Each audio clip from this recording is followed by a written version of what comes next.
நான் இப்போ என்ன பண்ண போகிறேன்னா, ஒரு புது நைட்டி எங்கள் வீட்டுக்காரங்க எடுத்துகிட்டு வந்தாங்க. சரி அப்படியே போடலான்னு பார்த்தா ரொம்ப லூஸாக இருந்துச்சு. இப்போ என்ன பண்ணலான்னா, கொஞ்சம் சைடு பிடிச்சி கீழேயும் கொஞ்சம் மடிச்சு வச்சு போடலான்னு முடிவு பண்ணிட்டேன். இப்போ ஃபஸ்ட்டு அதை எப்படி சைடு பிடிக்கிறதுன்னு பார்க்கலாங்களா? வாங்க பார்க்கலாம். ஃபஸ்ட்டு நைட்டியை உள் பக்கமாக திருப்பிக்கணும்.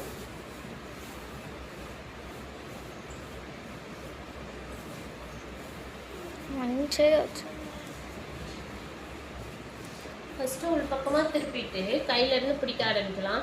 நம்மளுக்கு வந்துட்டு கையோட லென்த்து, இந்த லென்த்து வந்து போதுன்னா இப்படியே வச்சுக்கலாம். இல்லை இதை விட கொஞ்சம் ஸ்டார்ட் பண்ணோன்னா இதிலே கொஞ்சம் கட் பண்ணி கொடுக்கணும். எனக்கு இப்போதைக்கு இந்த நைட்டியோட கையளவுலாம் கரெக்டாக இருக்குது.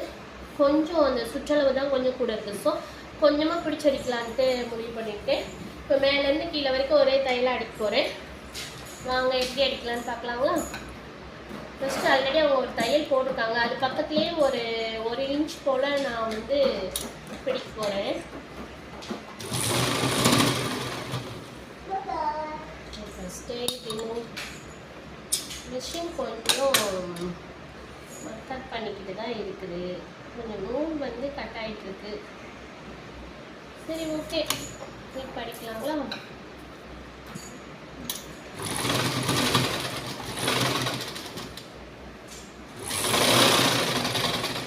அடிக்கும்போது பின்னால் ஒரு கை வச்சுக்கணும். அப்படிங்கும்போது நம்மளுக்கு வந்து ஒரு மாதிரி நூல் வந்து இழுத்து பிடிக்காமல் இருக்கும். ஒரு 1 இன்ச்சுக்கு மேலேருந்து கீழே வரைக்கும்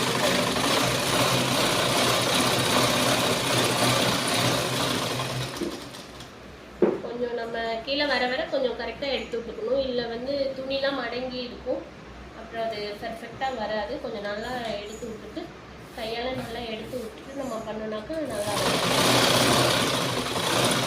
கீழே போக போக நம்ம என்ன பண்ணலான்னா, ரொம்ப பிடிச்சடிக்கணும்னு தேவையில்லை. கொஞ்சம் சைடு மட்டும் கொஞ்சம் ஷேப் காண்டி கொஞ்சம் பிடிச்சிக்கலாம். கீழே வர வர நம்ம அதோட அகலத்தை வந்து கம்மி பண்ணிக்கிட்டு அதே தையல் மேலே நம்ம அடிச்சுக்கலாங்க.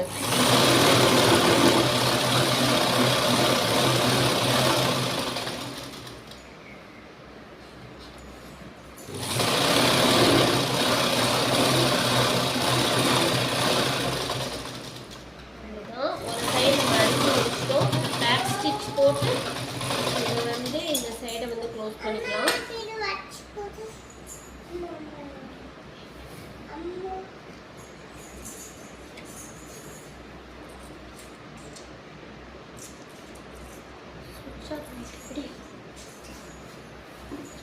இப்போ அதே போல் அடுத்த சைடும் நம்ம வந்து ஒரு 1 இன்ச்சுக்கு பிடிச்சிடலாம். Same like that. இப்போ வந்துட்டு 1 இன்ச்சு வச்சாச்சு.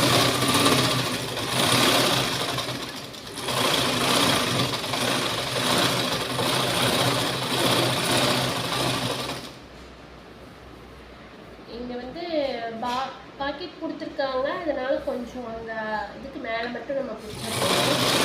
அதுக்கடுத்து நம்ம பிடிச்சோன்னாக்க அந்த பாக்கெட் வந்து மறைச்சு போயிடும். ஸோ இப்போ பாக்கெட்டு கீழே ஒரு கீழே வரைக்கும் அடிச்சிடலாம்.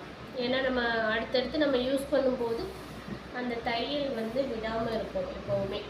ஸோ நம்ம புதுசாக எப்போவுமே எடுக்கும்போது நம்ம ஒரு டைம் நம்மளுக்கு கரெக்டாகவே இருந்தாலும் அந்த தையல் மேலே ஒரு அடி அடிச்சுட்டு போட்டோன்னா தையல் தெரியாமல்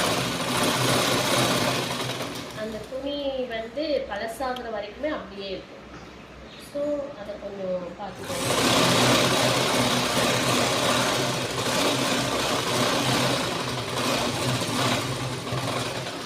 இந்த பக்கமும் கீழே வரைக்கும் படிச்சிட்டோம். இப்போ என்ன பண்ணுறேன், கீழே மட்டும் கொஞ்சம் மடிச்சு, கீழே கொஞ்சம் ஹைட் அதிகமாக இருக்குது.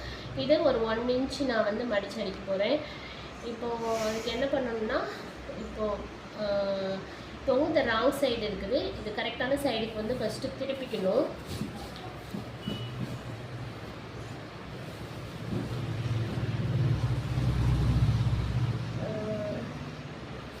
நைட்டியை வந்து இப்படி நல்ல சைடு எடுத்துட்டு அப்புறம் ராங் சைடை வச்சு இப்படி இந்த மாதிரி நமக்கு எவ்வளோ தேவையோ அந்த அளவுக்கு ஒரு மடிப்பு மடிச்சுக்கலாம். எனக்கு இப்போதைக்கு இந்த ஒரு மடி மடித்தா கரெக்டாக இருக்கும்னு தோணுது. ஸோ நான் அந்த ஒரு மடி மட்டும் மடிச்சுக்கிறேன்.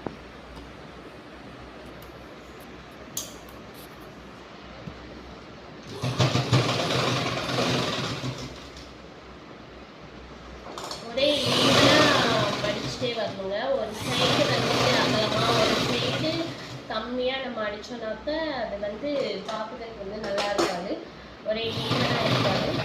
ஸோ இந்த மடிக்கிறது வந்து கரெக்டான அளவாக வந்து ஒரே அளவாக எல்லா இடமும் இருக்கும்.